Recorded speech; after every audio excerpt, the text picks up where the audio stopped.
Hello and welcome to Salem Voices.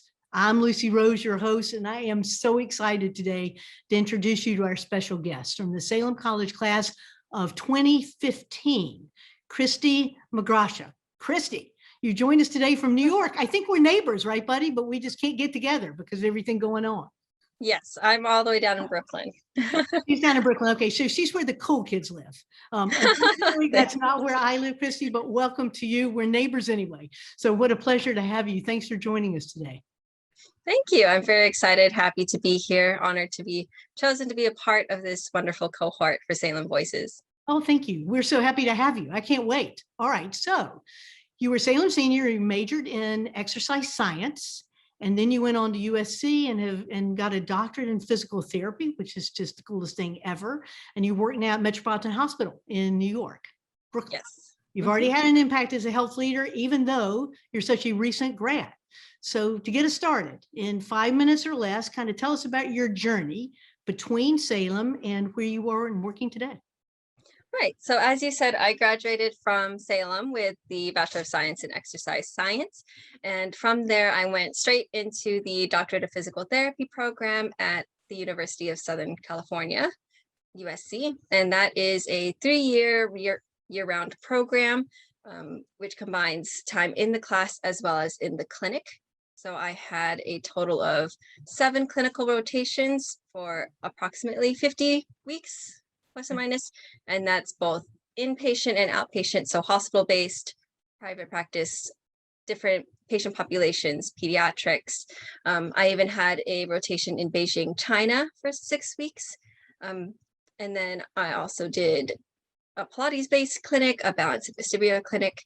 And then I graduated in May of 2018, took my boards, moved coast to coast from California to New York City in about August or so, 2018, and I started work end of that year at Metropolitan Hospital in the Upper East Side of New York City. Wow, congratulations. Well done. Really well done. And I have to just comment just for a second, because you said a 3-year program, but as you and I talked earlier, I'm giving you credit for 4 full years because you actually were in the summers as well, a part of this. So they call it 3 years, but they're kind of cheating a bit. Don't you think? I really think it's 4. Right.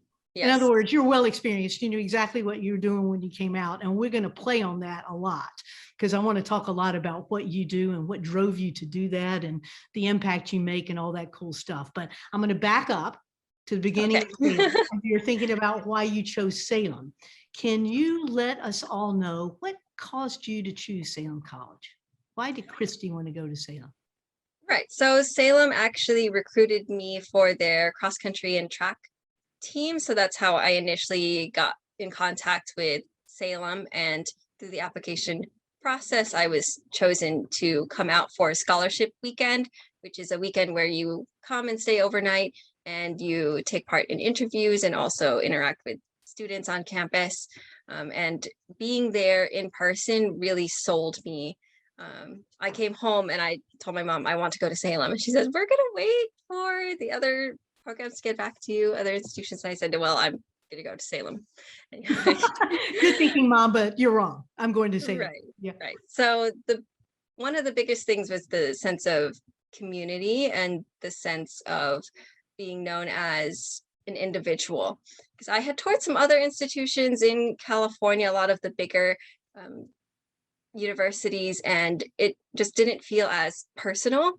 Whereas when you do an overnight stay at Salem, they match you with what they call a hostess. And they really matched somebody that had similar interests that I did, a fan of Harry Potter, and she had other friends that were into K-pop, and introduced me to a member of the cross-country team who was majoring in exercise science. I hadn't even known that was a major at the time. And so speaking with her, Natalie Olveda, who I'm still in contact with, friends with now, that helped influence a lot of my decisions to go to Salem. Were you on the West Coast and came all the way to the East Coast to interview at Salem? Did you just say that? Yes, I flew over. All because we reached out to you to recruit you as a potential cross-country athlete. And you flew all the way to the East Coast, then went back to the West Coast for your PhD, and then came back to the East Coast again. Yes, yes, I did. Well, I wanted to go out of state for college regardless. I wanted to put myself in a totally new environment, and I wanted to be there in person because growing up, I loved watching like nature documentaries, travel shows, and I wanted to be the person on the ground. And I also wanted to travel internationally, and I thought to myself that being in a university out of state would be like a good kind of step bridge to going somewhere international because it would be a totally new environment, different culture, different Gotcha. weather. I grew up in San Diego, so our weather is beautiful. My parents told me if you go to college anywhere else, it's not going to be as nice. So just be prepared for that. Smart parents. On the other hand, your kind of stepstone thinking proved right. And we'll get into that in a second as your international experience while you were at Salem. Obviously, you did that. So I'll ask you about that in just a minute. But I want to pick up on the cross country. While you were at Salem, you not only did do track, but you did all kinds of things there. If I remember right, you were into sports clearly, but you're a class officer. I think you participated in some musical experiences with Wake Forest of some sort. How did your participation really contribute to your personal growth while you were at Salem? Tell us a little bit about the rest of the story, because we're going to talk academics a lot when we talk about clearly your ability to go to physical therapy school and what that was. But how about these other pieces? Yes. So when I was at Salem, I really ran the gamut. I did, as you said, the cross country and track. I was involved in color guard, the marching band at Wake Forest. I was class treasurer for sophomore and senior years. So I am still the class treasurer on our reunion board for the class of 2015. I assisted in admissions, something called Femme d'Endenir. And so I also became a hostess for prospective students. I was an honor guide giving campus tours to visitors. I participated in art traditions on campus with Fall Fest. The spring of my junior year, I studied abroad for a semester in Nagasaki, Japan. And then I also did internships throughout my years at Salem. So all of that, putting all of that together, because I was also in the honors program at Salem. That really when did you ever study? I mean, how in the world did you ever get into school afterwards? Amazing. Exactly. Yeah. I really learned how to manage my time well and develop a work-life balance. You know, at the beginning, it was very tough managing everything, especially doing both cross country and color guard at the same time. There were times where I was being driven from the cross country meet to the stadium at Wake Forest to do the football game. You know, so I really had to learn how to manage my time effectively, but balance that as well with my social life for my mental, physical, emotional health and well-being. So, and that definitely helped me moving forward as a professional. I was just going to say, I was just thinking about this when you talked. So this was not something you and I've talked about before that I'm going to ask now. But it's amazing to think as we think about tomorrow's world and the world of education and what it looks like, more and more we can have access online, even to full degrees online. Yes. What would you say your immersive experience at Salem offered you as a 4-year growth experience that you couldn't get online? I heard you say it taught you time management and things like that. Right. What else did it give you as a person growing into yourself in terms of understanding your own potential and your ability to make a difference? And what skills were you able to kind of practice and learn that you could apply to helping yourself be where you are now? Why Salem versus just an online degree from somewhere else?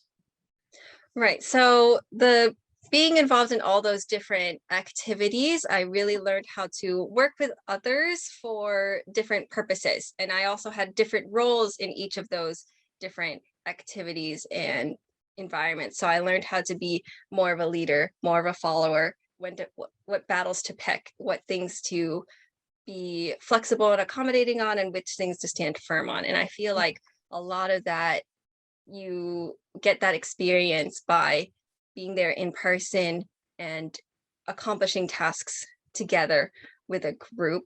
And a lot of things also boil down to communication. And not all communication is through just words. You know, communication is also your body language, your tone. There's also the effort and time you you put into work somebody into your schedule. And I feel like some of that can still be accomplished online, but I feel like I'm a very in-person kinesthetic learner. So I feel like I grew a lot from doing all of that by being immersed in it. Yeah, I hear you. And there's so much research that supports that, learning leadership by actually practicing it, without having the significant detrimental pieces of making a giant decision the very first time from a leadership perspective and it not working the way you want. So by having that opportunity to be at Salem to practice incremental growth, to practice leadership, to practice the communications with some risk, but low risk, if you know what I mean. Yes, yes. Having the support of the community around you, having that infrastructure allows you to be braver and take more risks, especially when you're going into college and stepping away from family and going into more of an unknown, going out of your comfort zone. Knowing that you have support around you, I feel like helped me to pursue things that I really wanted to do. Would you choose Salem again if you had it to Oh, do absolutely. the right choice? Definitely one of the best decisions I've made over my life. You can't find that kind of experience anywhere else. And it really suited what I needed and was looking for as a person. Okay, now we talked about courage and you talked about stepstone, I think is the term you used. While you were at Salem, you went to Japan, Nagasaki, I think you said. Yes, and then obviously you also went to Beijing as part of your USC program. So first, I guess, what did you do in each? Just tell us about those. And then I got to figure out from you too, what gave you the courage to step out? Because these global experiences, I think in today's world, are just so vital for everybody to have. Do you think so? And if so, how did you get the courage to do that? Kind of what made you, Cristi, say, I'm ready to go to Japan and I'm going to go by myself if you went by yourself? What does that look like? Absolutely. If every student could study abroad, that would be amazing. I feel like it is such a worthwhile experience, but I knew early on that I really wanted to go international. Even when I first interviewed for Salem, one of the questions they asked was, if you could go somewhere, where would you go? And my answer was definitely Japan. Growing up, I was definitely very interested in Japanese culture, Japanese media, but going back to my study abroad experience, I was there as study abroad. So a good chunk of my time was doing coursework, but fortunately, I was able to do a lot of courses that weren't as conventional academic. So I did Japanese language, but also Japanese traditional arts. So including like calligraphy, tea ceremony, introductions to martial arts like Aikido. And we did field work, which were like cultural excursions. So there's a fireworks festival, Hanabi, there's the cherry blossom viewing. I was being in Nagasaki. We were fortunate enough to be able to go to a event wherein a survivor of the bombing actually spoke to us, and they had headsets for us to, have the English interpretation relayed to us so that we could attend and be a part of that. And also just walking around the city in and of itself is a meaningful experience. And I also was able to take a week to travel to Tokyo and wander around there and do some of the touristy things. A family friend of ours, he lives there with his wife and daughter, and I got to spend some time with them. And then later on in my physical therapy program, when I went to Beijing, China, that was my second clinical rotation. It was the summer after my first year, so between my first and second years at USC, and it was 6 weeks. It's a mix of hospital-based and private clinics, both inpatient and outpatient, but they were all primarily orthopedic conditions. So we were seeing patients that were pre and post surgical operations, patients with different musculoskeletal or nervous system conditions.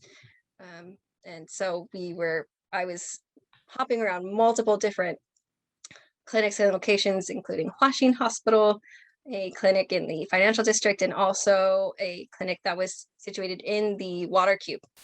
So the Olympic Center. That's so Yes. cool. Did Mhm. you find the health system to be your work, I should say, in the health system? Because when I say health system, it just opens way too many doors. But did Right. you find your particular work to be dramatically different in Beijing than it is here in the US in terms of your approach? Or clearly you had to have a translator, so there's some difference in approach there. But otherwise, Right. what you did and the settings and things like that, were they dramatically different just out of curiosity, or were they similar? Right. The most significant piece was that this is not necessarily true for all of Yeah. China necessarily, or even all of Beijing, but the particular hospital we were working at, rehabilitation in and of itself was not well established at all. So a lot of our interventions, well, not necessarily a lot, but a good amount of our time was spent educating not just the patients, but also the healthcare providers, educating the surgeons and other physicians on what the value of physical therapy was for their patients, both pre and post operatively, as well as what patients they could refer to physical therapy that weren't as well managed through more like pharmaceutical or invasive interventions. So, and we would know when the physicians learned something new that they could send to us, because we would get like 7 or 8 patients in a row with a similar condition. It's Of like, course. oh, physical Well, I therapy guess could do something for these people. So then they just send us. the ultimate in metrics, because you Right, actually could exactly. see that what you were trying to teach was actually happening. You know, it got through. Right. Folks were sending them in. Good for you. Way to go. Thank you. And Yeah. also working with the interpreter was definitely a big piece of all of that, because I am in no way educated in Mandarin Chinese. I figured out basic numbers, yes, no, pain, stand, sit, those kinds of basic terms that I would need for physical therapy, but I could not very much communicate Otherwise, in you terms of had a no clue. social conversation. That's when you just hope they smile, because a smile goes such a long way, right? It's like Exactly, body exactly. language, some of those things you were talking about learning at Salem, how to communicate even when you can't understand, isn't it? Exactly, exactly. So you always wanted to travel overseas. You always wanted Yes. to get to know, and we're going to talk about another potential overseas interest of yours a little bit Hmm. later towards the end. But as we think about this, what did you learn? Okay, you learned about some of the things, obviously about PT and things like that, but two biggest lessons or one biggest lesson that you learned from that for you personally about growth. Right. So the biggest thing I learned that I definitely still carry with me, I believe, is the self-sufficiency and the self-confidence of, navigating a foreign environment, but also being the professional in the room. When I was in Beijing, it was just myself and my clinical instructor. And I got to a certain point over the weeks of that rotation where he was very hands off and allowing me to lead the sessions and the evaluations. And so I was the expert in the room. I was the one being asked the questions. I was the one providing the education. And so there's a responsibility that comes with that, because this is a person's health and well-being involved. Yeah. And and we could see the impact it was making in terms of just their healthcare system, in terms of their referrals to us versus them trying some other kind of surgery or medicine with certain patients. And so it really hammered home for me how important my role was, but also that I had the tools and the skills necessary to be that person, because there was nobody else. Like it needed to be me. And so I had to really step up to the plate and be that person. Good for you. You know, it's interesting. I just have just been really exposed to the concept of self-efficacy. And Yes, exactly. Hmm. listening to you speak, that's what you found there. And it sounds like Salem had already given you a lot of the tools to get there, but you not only had the tools to do it, but you're now confident that you can, which is cool. So as we take that next step, what would you say are the most important attributes of being a really successful, and I mean successful as in helping your patients the best, I guess, physical therapist? What are those attributes that you need in order to have the confidence, I can do this, I'm good at this? I feel like one of the most important things I value in terms of being a successful physical therapist is to build meaningful relationships with the people around you. With your patients specifically, they need to trust you, and even before I went to physical therapy school, the former President Sterrett's husband, Bert, told me that even if you have all the skills and the knowledge you need, it won't be as meaningful or impactful if the person doesn't trust you, because they're putting their life in your hands. And I was honored enough that he said that I had those qualities. And I believe, and being a physical therapist now, I definitely understand what he means, because there are definitely patients that you need to get buy-in from them. You need to get them to be comfortable with you, because physical therapy is very hands-on. I'm physically helping lift people, helping them walk, helping them go upstairs. And if they don't trust me to be there for them, or they don't trust that what I'm saying is what's Best for them, then they're not going to do it. And then we're not going to go anywhere. Right. And also having a meaningful relationship with your patients helps you to make things meaningful for them, because you can personalize therapy in a way that is important for their life roles. If they're a chef versus a taxi driver versus a stay-at-home parent homemaker, there's different things they need to be able to accomplish. And so knowing that about the person, which you'll only know if you have that conversation with them, will make your interventions more meaningful. And this building meaningful relationships is also significant for your colleagues, because it's a team approach. Healthcare is a system. So in my work, I cooperate with other physical therapists, occupational therapists, speech language pathologists, social workers, the physicians, the nursing staff. All of us are part of this big system that all have the same goals of helping our patients move forward and recover in the best ways and go to wherever they need to be, and whether that be home or a nursing home or assisted living facility, whatever that means. Wow, thank you. You have 99% of your career left in front of you. If you could say today, this is my dream job. Do you have any idea what that will be? Because you're making an impact. You're already changing the world by changing lives, by changing individuals and increasing their quality of life. And I shared with you my story of physical therapy personally. I know what you do in terms of rehabbing people and what it means to them. Do you have a dream already kind of in your mind of what that perfect job will look like? You already in it? What's your dream? I wouldn't say a singular occupation or job per se, because I do really love my work right now. I really love my team I'm in right now. I love being in the hospital system. I feel like this is where I like being, but I do understand that that's who I am right now, and that might be different later. One of the things I love about physical therapy is that there are so many options. I do think I would like to explore working with other patient populations, maybe pediatrics with kids, or even volunteering with animal rehab. Those are things that I feel like are very interesting, and I want to have experiences in those things. But another big thing I'd like to do is travel therapy. There's similar to Doctors Without Borders, as well as other organizations, you can do trips where you travel to developing countries and provide services for them, or do similar to what we did in Beijing, is educate providers, train therapists there so that they can provide care even after you leave, which I feel like is the most important thing, is to have carryover continuum of care. It's interesting you had mentioned Doctors Without Borders, because when we talked before, you talked about Doctors Without Borders, that you would like to become involved in that or a similar kind of program, but you said that one by name. How important is that to you? What does that mean to you?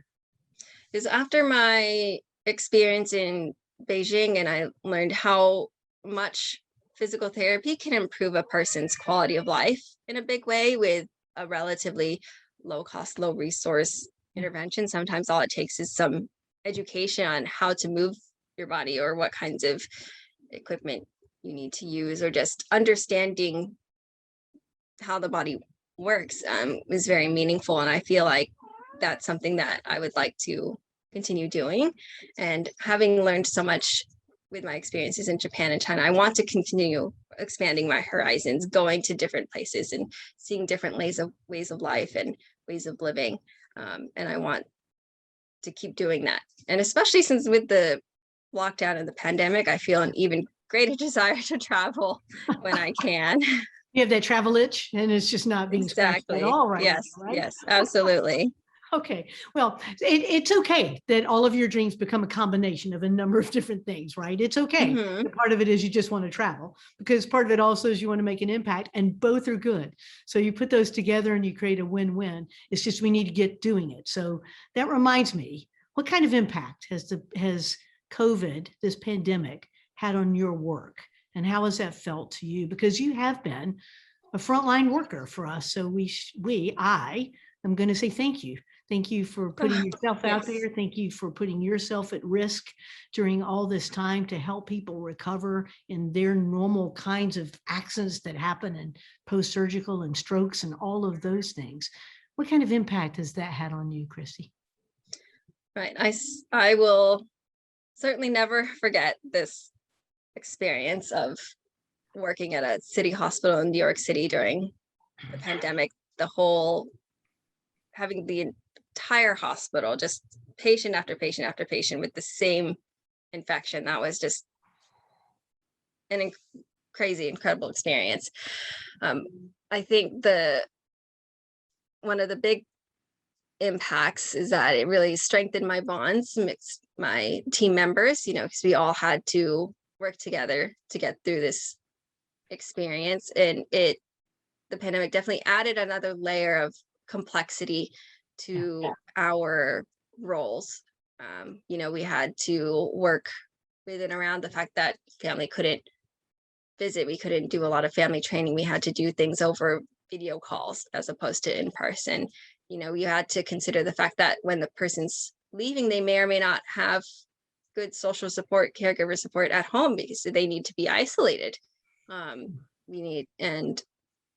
there were many patients that were dealing with disability or functional deficits that had never been ill before. Very strong, healthy people that have never had to use a crutch, never had to use a walker. I didn't understand what an oxygen tank was or how to monitor themselves and how to conserve energy by pacing themselves throughout the day. And so there's a lot of education that we had to do, and dealing with the emotional, psychological aspects of it as well were very important. So going back to when you're talking about some of the important traits of you need to have to be a successful physical therapist, you also need to be able to protect yourself, because you are an instrument in your work and you need to be strong and able to provide for others. And that includes, following all the protocols to not get sick, and also just to take care of your own emotional, mental health and well-being. And so that was something that was definitely solidified for me during this experience with the pandemic. Well, I do hope you did take good care of yourself emotionally, physically, and I'm glad you came through it and that you're doing well. But I really do thank you that all of our healthcare workers who are on the front line gave so very much. And here in New York, it was a rather special thing because of the numbers that we had here in the beginning. Yes. But also that 7 o'clock every day where everybody came outside and said yes. thank you outside their apartments and beat the pans and all of that. I won't forget that as long as I live, that's for sure. So thank you for all the work that you did. All right, we're going to use that as a pivot moment. Okay. Now, by the way, you have a cat. I think I'm hearing a cat. Yes. I love Her hearing name is Celine. Celine, walking around. oh, good. Thank you for joining us, Celine. We're happy to have you. She just wants to get a word in edgewise, and we're talking She too much. So, thank you. I love that. That is a part of obviously what we're all dealing with right now when we do all of our Zooms, right? Or things Right. wandering in and out. Let me see. Want to show her? Oh, is she there? Yeah, she can join us. There you go. This Oh, is look her. at- hi, Celine. You are beautiful. Okay, my dear, with Celine's help, I need you Okay. to reflect a bit here. We're going to turn to Salem. And the way we're going to do it first, and you've seen some of these, so you probably already know what I'm going to ask you. Okay. What was your favorite course, Miss Cristi, while you were at Salem? I couldn't actually pick. There were a couple of them. Come on. It's okay. Go ahead. What were your two favorite courses? So these two are both January term courses. There was a anime manga analysis course that I took one year, and then introduction to alternative complementary medicine course. Those two were just Okay, wait, you can't so- say anime manga without telling folks what that is. That's just not fair. Okay, so Right. what is that? So that's Japanese animation, as well as kind of graphic novels, comics version. So there's the written portion as well as the one that's in video format. So that's anime and manga. So anime is short for animation. Oh, anime and manga. Okay, just to make sure Mhm. everybody heard you and understands what you're saying, because it's very cool, I think, actually what it is. So I wanted to make sure you told people. That's really cool. And it's cool we offered that, but I think you might have had something to do with enjoying that as well, because that's something you wanted to actually do anyway, isn't it? Right. So Yeah. it was kind of like a combination media. It was a combination of a literature course as and the visual media, and then the cultural aspects of it, since it's primarily Japanese. Understanding. That's really cool. All right. So, what faculty member had the greatest impact on you? I would say Dr. Karen Hickson. She's the head of the exercise science department when I was at Salem. I believe she was still there, but I'm not quite certain. Okay. Thank you, my dear. And what was your favorite tradition of all the traditions that you experienced? Because that was important to you, the tradition. Yes. Fall Fest for sure. Fall Fest for sure. You participated all 4 years in Fall Fest? Yes, I Fully. did. Mhm. Okay, outstanding. I would love to go. We could do a whole hour on Fall Fest, I think, couldn't we? We could. We You really learned could. from Fall Fest and all that great stuff. But so I many say stories. community building is one of the aspects of Fall Fest, right? So and we Yes. can leave it there for the moment. But everybody's already thinking about their Fall Fest just because you said that, I think. All right. Mhm. When you needed to be alone and just recharge a bit, did you have a favorite place that you kind of found that was your place that meant something to you? I actually enjoyed wandering around the Fine Arts Center a lot. It has kind of poor reception for my cell phone, so I could get really unplugged there. Okay. Because that's important. You need to spend some time unplugged. But they have the art exhibitions, the student art, the chair museum in the basement. There's the theater. There's and a lot of nooks and crannies to explore. That's right. That's very cool. That's one of the places. It's so fun to ask that question because I think I've gotten a different answer from every single person that's answered Oh, that. nice. I Very think so. nice. Yeah. So that's very cool to you. I mean, to me, to hear that. So thank Mhm. you. All right. So we've already asked about Salem particularly and how it prepared you for the world.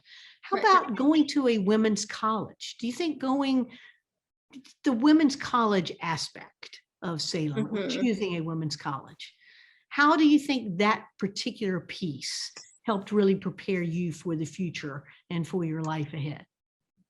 Right. I feel like being surrounded by so many amazing women from different walks of life and going to different pathways was very inspiring and encouraging. And also just knowing that all of our student leadership positions were all women, and there's just a certain level of focus that we had on campus together, and just the bond we shared in our cohorts.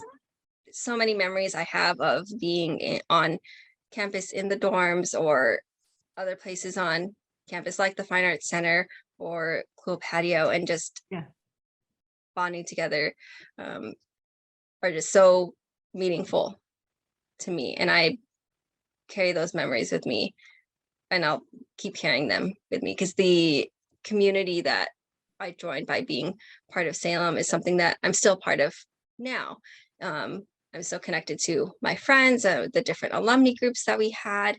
Um, all of that is still something that makes me very happy that I went to Salem. In terms of being a women's college specifically, there is a memory I had of when I was at Salem. Actually, I met somebody, a student at Wake that had some kind of survey that was presented in his class or something about women and men in leadership positions. And it was like a very subjective survey, but it was, so they had a profile of like a woman leader and a profile of a male leader, and they were doing things about like how the different individuals taking the survey were like confident or not confident in that person. And they were basically about the same. The only difference was that one was a woman, one was a man. But the survey results showed that there were decreased confidence and willingness to follow the woman leader versus the male leader. And his takeaway from that survey was, I remember exactly, because he told me that like women shouldn't even try to be leaders if like the people following them aren't going to be confident in them. And I was like, that is not the takeaway you should have had from that survey. I believe that there shouldn't be a disparity at all in terms of if there's a male leader versus a female leader. And that survey just tells me that we need more women leaders, to show that that shouldn't be a factor, because my supervisor, and as well as the director of clinical services at my hospital, they're both women. Many of my mentors are women, and I hope those listening to this video don't find that unexpected. I don't want that to be a surprise. I want that to just be like, okay, that's nice to know that they're women, and I feel like the more and more women leaders we have, which I feel will come out of women's college education, the better. Cristi, two things just strike me. One, clearly we're not close in age. Clearly, I'm just a few years before you, you know what I mean? Right. And yet what you said still rings true for me as well. If somebody were to ask me what made Salem special, it was also the people and the community and all the same things you have said, which have kind of stood the test of time for almost 250 years now, and so it's just remarkable that what rings true for me is the same thing that rings true, for you today. And then the other piece that really struck me is when you talked about we need more women leaders and we shouldn't be surprised, and there just should be enough where that's not an issue anymore. As we think about health leadership and our transformation to health leadership, only 25 to 30% of the actual leaders in the whole health ecosystem, are women. And from Right. what you just said, clearly it's vitally important to you that that number increase for all kinds of reasons. Anything you want to expand on there just briefly before we finish? I feel that on top of everything that I had already said, that I feel seeing and interacting with women who are in leadership positions is very inspiring and encouraging. And I love seeing those stories or videos of younger kids that see that and accept that more and more as just an everyday part of life. Thing like comparing interviews with kids from now versus how things might have been 50 years ago. I appreciate seeing that change, and I want us to keep moving forward in that direction. Okay, thank you. And my guess is you've answered this one too, but I can't not ask it because I've asked it of everybody. Is there anything else you might want to add? And if not, that's fine too. But I always ask people about the secret sauce of Salem. What is it when you think about Salem that makes you kind of get warm inside and excited and say, I'm really proud to be a Salemite and it really was great to go there. Makes me feel good about the school again. Is there anything you've not said that you want to share with your alumni colleagues? I'm trying to think, because I did say quite a bit already, but I feel one big thing is that I was very much seen and heard as an individual, like me as my own person, and I was fulfilled in so many different ways across my myriad interests. You know, I had this bonds with the friends and faculty, I had the sports and the performing arts involvement, the academics with the career. I was able to travel, and not just with my study abroad in Japan. I also did, you know, I traveled with my cross country track team and with color guard as well. And the connections I have with other Salem alumni that I still keep in touch with many of them today. All of that put together. Oh, that's your secret sauce. Is there anything that you've not been gone very long? I mean, just 6 years, really. Not long at all. But you've had a lot of time to think, and you're obviously a very reflective person, which is just lovely. It's a joy to talk with you. Thank you. I really love this. But as you think about yourself at 18 to 20, while you were at Salem, and you reflect, is there anything now you've already learned about yourself and life and your time at Salem that you would write kind of that self-letter to your 20-year-old self? Is there anything you would want to tell the students today that you now know that you might really focus on or do differently, or anything? That letter to yourself.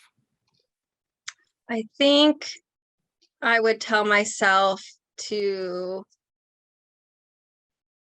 not hesitate to reach out to even more of the people around me. I mean, I did do a lot of that when I was on campus, but I feel like I could have done that even more, you know, communicated with my faculty, and leveraged them as mentors to inform my later decisions, or just to hear their wisdom, you know, hear their life stories. Especially now that I've worked with so many patients from so many different backgrounds, that I wish I knew even more about who they were as people, in addition to them being my educators. You know. Okay, take full advantage of all of their life wisdom as well. Exactly. All right, well, speaking of life wisdom, we got to go. And I don't want to. I'd love to just talk to you forever. But before we go, are there any last words that you want to share with anybody at all? Any words of wisdom, just anything you want to do, because you get the last word. I have always believed in doing what you love and pursuing your passions and not being ashamed of what you love. So if there's anyone out there that's hesitant or shy about loving something, if that's an activity or an interest, don't be shy about it. This is something that makes you happy, and things that make you happy are great. I love that. Especially in a time when there's so many things that we're restricted from these days. Keep hold of those things that bring you joy. Cristi, you are the third interviewee in a row that have ended by saying, and you would not know this because they haven't run, that have ended by using the word joy. Really? The third row. It's amazing. And what a beautiful message to end this with. So be joyful. Find those things that make you joyful. It's just beautiful. And look, I mean, I can't say for anybody but myself, but you've made me joyful this day. Thank you for sharing your time. I really appreciate that. I just can't thank you enough on behalf of the whole community. Really, you make all of us proud. Thank you for everything you've done. And to all of our viewers, I really look forward to this airing, and then to see you again in another week, and 2 weeks, 2 weeks. And Cristi, I'll see you again long before then, is my best guess, because we live close to one another, okay? But until then, join me, if you will, Cristi, in saying together, and we'll do a little quick fist bump here, Salem strong. Strong. Thank you, Cristi.